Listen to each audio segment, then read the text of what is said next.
Barry Gibb.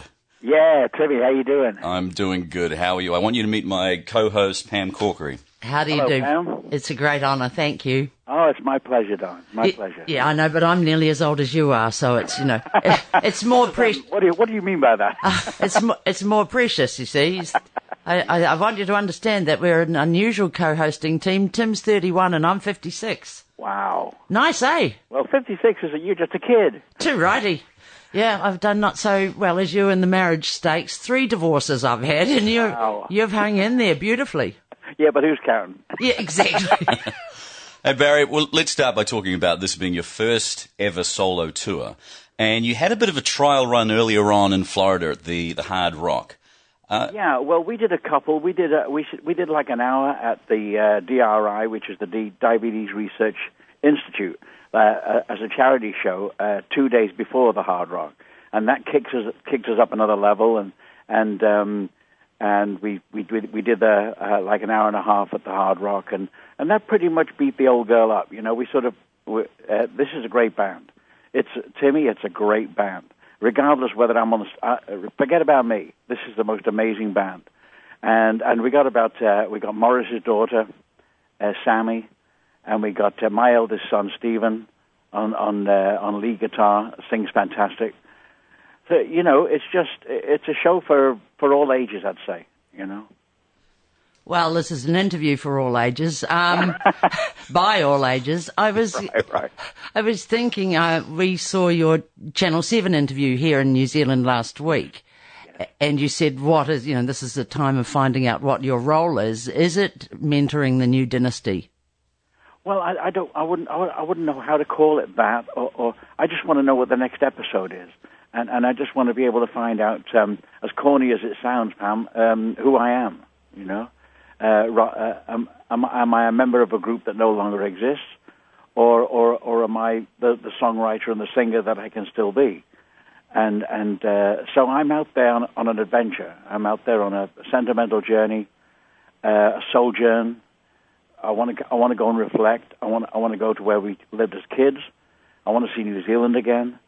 And I've heard about this winery. I got to go there. So that's me in search of me. Thinking about those early days in Australia and the fact that you're going to have a life-size statue of you guys when you were kids made, how much does that mean to you? Well, where did you hear about that, first of all? Well, that was in that interview, that brand new one. Oh, the brand new one. Okay. Well, yes. As far as I can tell, you cross your fingers and you hope that it'll really happen. But I believe that's what they're going to do in Redcliffe, and that's going to be a moment to remember. That's what I call a life experience. Is finding out who you really are, as you say, you're so candid, and it's quite humbling.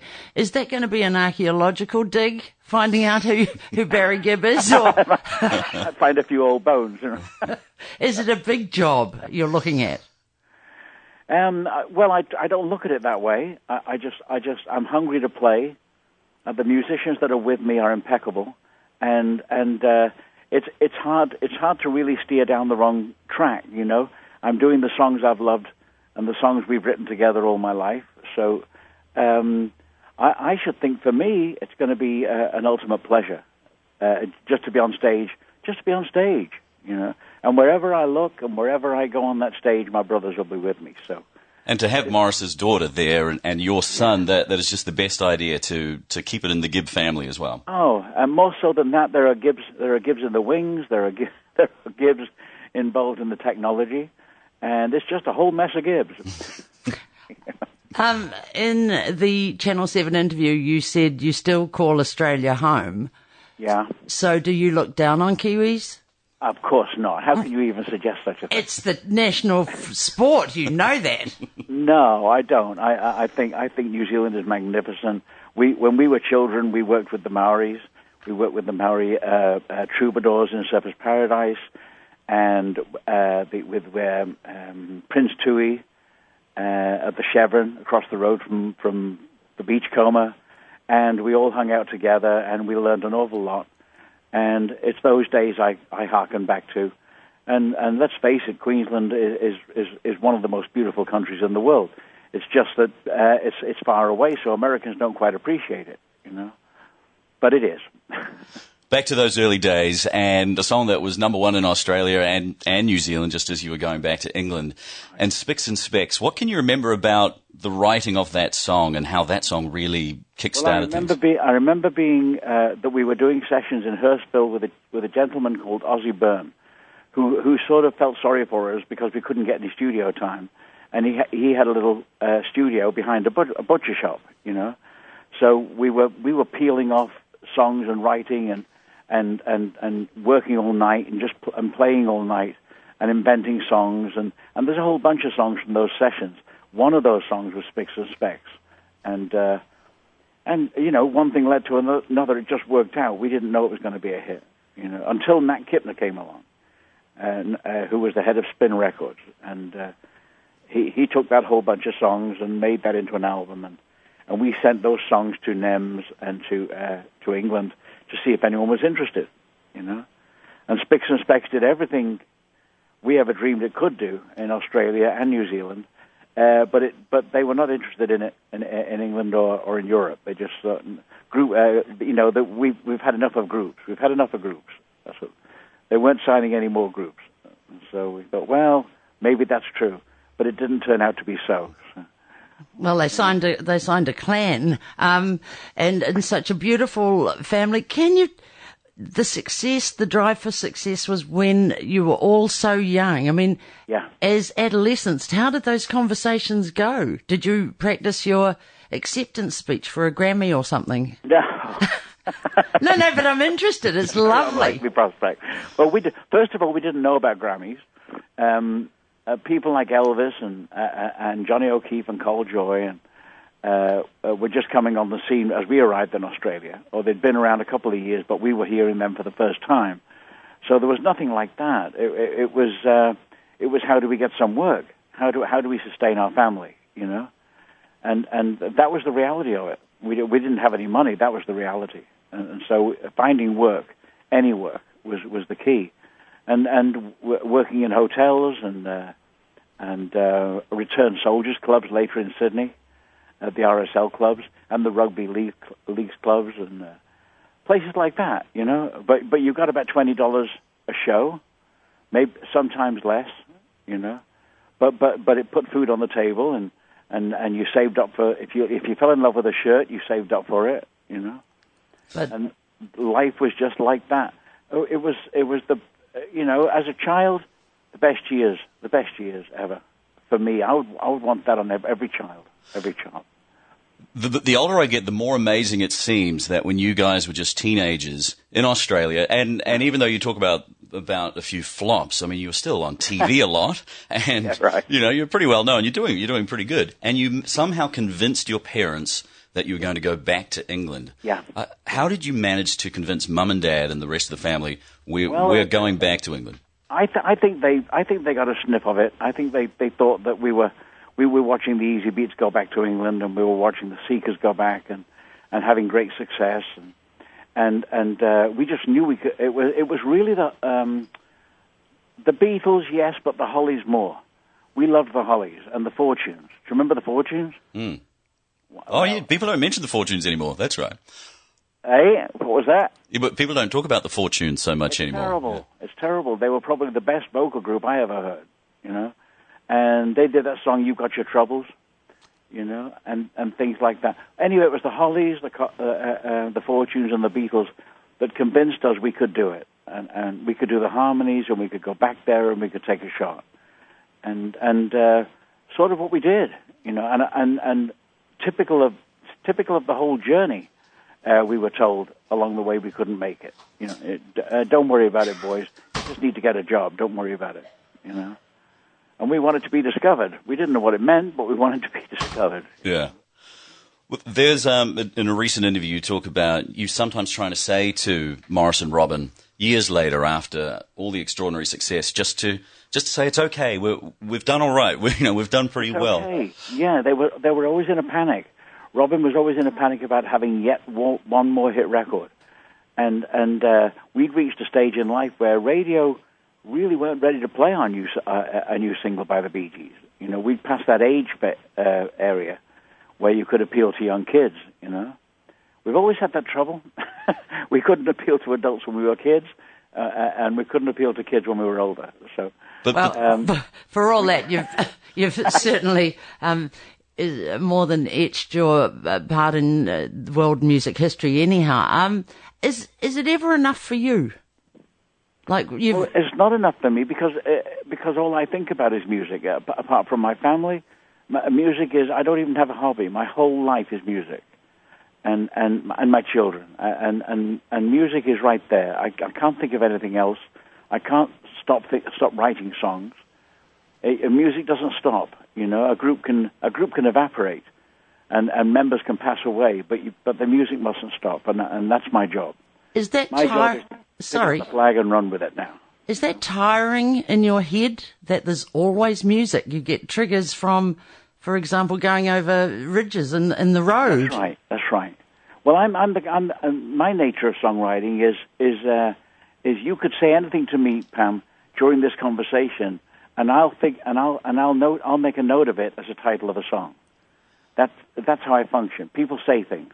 And so for Barry, for absolute diehard fans like me and even more casual fans, we'd just love there to be another Barry Gibb album, or even there's a suggestion of maybe some of the songs that Robin worked on that you add your voice to them. What's next for you? We'll do some things, and what really can be done will be done. But this show is a celebration of my brothers and my family, and the next real thing, what I really love to do is to put on the best possible tribute to my brothers that has ever been put on, and the only way I can do that is to reach out to the artists that I love the most, and to get them to do it, to make it a bigger tribute than has ever been, and that'll be the next stage. That'll be the next stage. I was saying to Tim before we got to talk to you, for many people like myself, I'm very close with my family. Yes. You are sort of what's the word? An insight into how awful it could be. Like, I've got one sister. I just can't imagine living without. I mean, do you think it kind of helps us, or? Well, it was terrible. I mean, the last 10 years have just been terrible. Losing Morris was a real shock because we lost him in 2 days. From being perfectly fine, no sign of illness, nothing, And when we lost Andy, we lost Andy in England. He had a heart seizure and he was in hospital near Robin's house, and he passed very quickly. And then it became Robin, and when Robin became ill, or when I found out Robin was ill, which was a long time in, it was about 2.5 years before I knew he was ill, And then he passed. So I've lost all my brothers, And the hardest thing of all is for Mum, not for me. I can deal with it. I can deal with it. I hope for your mum that despite all the tragedy, and for you as well, that you can think, okay, second most successful popular songwriter in music history, 220 million albums sold, wow. and I've got lists of all these scarcely believable records, 5 songs in the US top 10 at the same time, only songwriters ever to do that. And I know that those are all numbers and that people are people. But then that said, you've also got 5 kids yourself and a wonderful lady in Linda. Yes, I mean, we've been married now for, I'd say 46 years. If you count the 3 years we stayed together before we got married. So we were married in 1970, and I guess you can do the math from there. We lived together for 3 years before that. So Linda's seen everything. Linda has seen, along with me, has seen everything you can see if you're a pop group on the rise. She never missed anything, and so that's something to take great comfort from. We can talk to each other about any single instance in our lives, and what happened to the group, and she was there, We share all that. We got 5 wonderful children, and we got 6 wonderful grandchildren. So, what can you ask for? Well, I'm asking for another question. If we've got time, Barry. Yeah, if you're good with time. I was thinking of Linda, and as a fellow woman, how to console you in times of just such shattering and shocking grief That's a big job. She's a tower of strength. You know, and she doesn't. She's always right behind me, and she's either going to give me a tap on the head or a kick up the ass. You know, and both those things work. You know, because she will say, you know, you got to get yourself together. You've got to pull yourself out of this, and you got to get into your music, and you've got to get back into what you were doing. You know, no matter what. And so she's always been that tower of strength. You know. Well, I love her, and I love all my family, and we've really, you know, we've flowered. You know that this family has grown. We've got a Swedish arm, we've got a Jewish arm of the family, we've got a Latvian arm of the family, and another Jewish arm of the family. It's absolutely crazy. You know, but the family has grown and grown, and we all know each other and love each other. And I've got some of the most beautiful women in the world in my family. And so, you know, someone was smiling on me, you know. And I think that's a lovely thing to accept. Your opinions or your utterances on family seem almost old-fashioned. They're very hopeful, but they're not the norm, would you argue, these days? Norm. I understand that. They're not the norm. But they're the norm for us. And they're the norm, you know, when we came together as a family, you'd have to say that would be about 1967. And we've been together ever since. And enjoyed the trip ever since together, you know. Yes, it's old-fashioned, but I am old-fashioned, you know.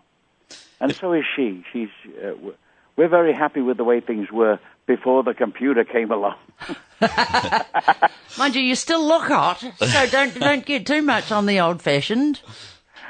Yeah, well, but you can be old-fashioned. It's okay. You know, it's not a crime. You can love very, very old songs, and I love all kinds of old songs. I love immigrant songs. You know that the Irish and the Scottish people brought to America before bluegrass, and just lately I got to work with Ricky Skaggs and. I was just going to say that, yeah.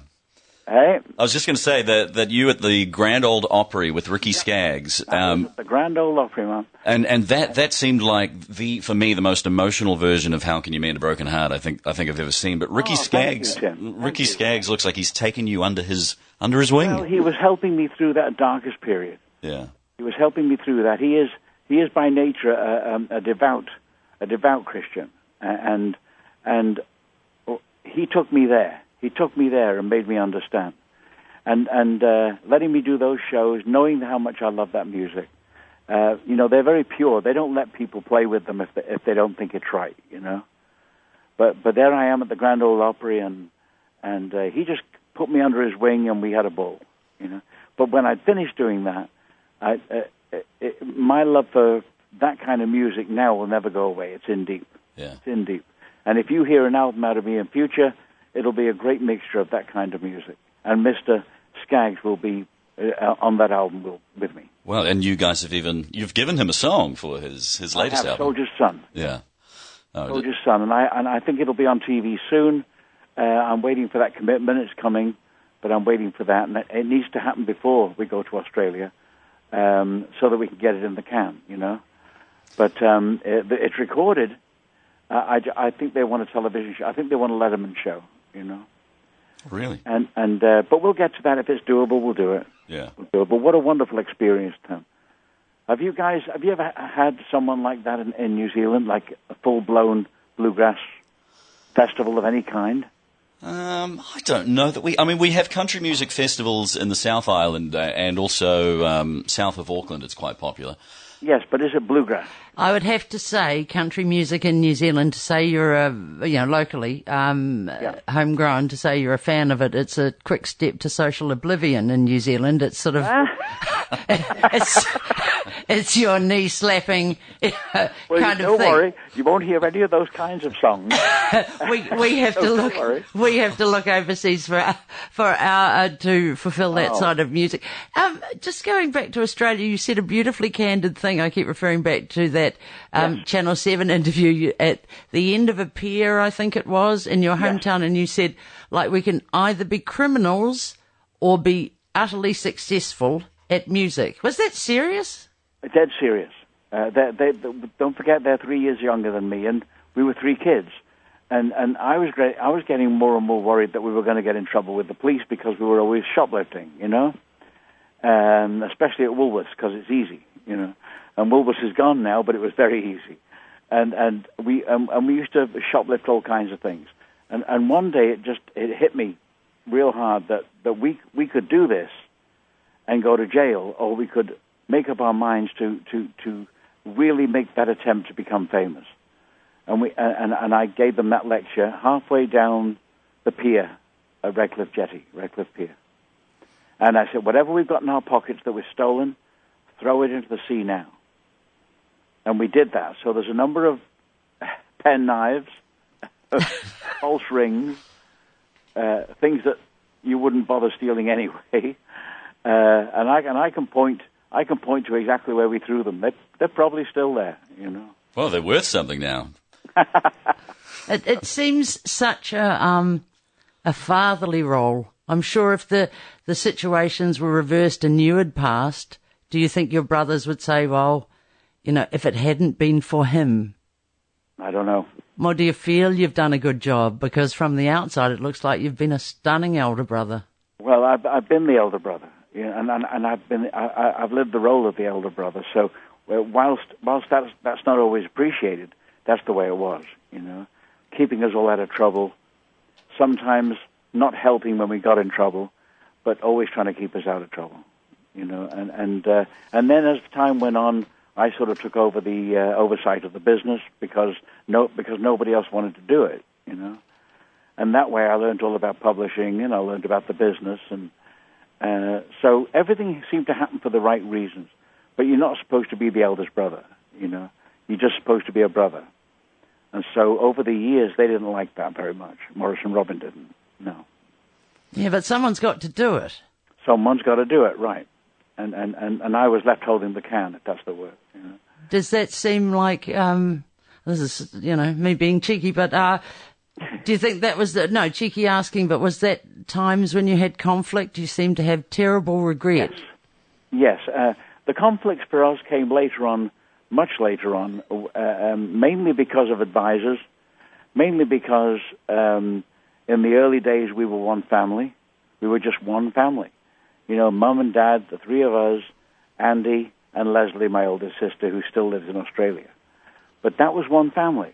And since we all got married, you're suddenly faced with 4 families, 3, 4, because Andy got married too, And that changed a lot of things because all the wives have an opinion about their husband, And so we had to deal with that kind of conflict.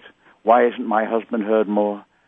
Why doesn't my husband get to sing more songs than, say, Robin or Barry does? Or, we had a lot of that kind of thing, and we had to deal with that. It was very difficult because we were actually quite complex people, And we didn't take easy. We had these issues came easy. These issues came easy. 4 families will do it. 4 families will do it. The late Billboard editor, I think his name is Timothy White, and just something you mentioned a few minutes ago, he was saying that there's a spirituality in Bee Gees songs which is not totally direct, but it's there if you kind of let it wash over you. And you were talking about Ricky Skaggs, and I think of songs like Too Much Heaven and Spirits Having Flown. And then you even have a song called Nothing Could Be Good where you directly mention the Almighty.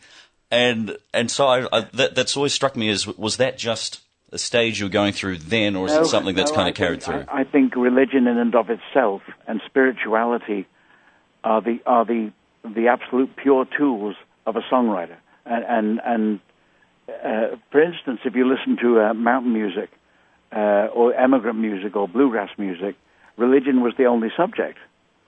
So when you listen to that kind of music, they didn't have anything else but religion. So religion over the years and through rock and roll and through all these people like Elvis Presley, and listen to Elvis Presley singing gospel music. Come on. It never went away. It never will. And the idea of true faith is behind every artist that ever really gets to that place they want to be. This morning time, I was watching some interviews with you and listening to music, and I cried. Is it the best job in the world to write music that affects people? Well, it affects me. It is. That's the X factor. You know, if there is an X factor, it's the song that makes you cry, or the song that makes you laugh, or the song that goes down deep inside you and never leaves. You know, that to me is the X factor, or the hidden element that makes a song, makes everybody love a song. When we wrote How Can You Mend a Broken Heart in 1970, I think it was a number one record in America, but it was number one nowhere else. It was never a hit anywhere else. And over since 1970, in its own way and on its own, it became one of the biggest songs we'd ever written. So it's not about radio. It's not about whether you're getting played or not. You know, a song will live in the ether. It will just live there, and people will get to know it. You know the song "You Are My Sunshine." Mm. You can't tell me what number it ever made the charts. It didn't, but the whole world knows that song. You know, so there's that side of it. Well, Barry, we were told we had 15 minutes with you. I've over the years I've done, I think, the longest interviews with you, and the best one was in London in that little hotel. Oh yeah, that was a real honour. I mean, I remember that. It always is. So we really look forward to seeing you again. I'm going to be hopping across to Melbourne to see you there. And then, all right, mate. And then back here. So I hope that doesn't sound like stalking, but I didn't know you were coming to New Zealand. So, well, are you and Pam going to be at the winery? Yes. Yes. And I think if I were you, Barry, it does sound on the cusp of stalking. So from Tim, so I would get just alert security, won't you? Yeah, well, you can stalk me anytime, Pam. Hey, well, nod's as good as a wink. That's a contract. It's been a great honour. Thank you so much. And thank you, love. The music in your head, it sounds like it would be a burden to carry, but it's a gift to the world. Thank you. It's my pleasure, and I dearly hope to see both of you. Yeah. All right? Well, I've told you before, but your music means the world to me, Barry, and so thank you, Tim. Thank you for all the years, and we look forward to seeing you in February. Thank you for always being there for me, and thank you for caring, both of you. That's a wonderful thing. That's what makes it work.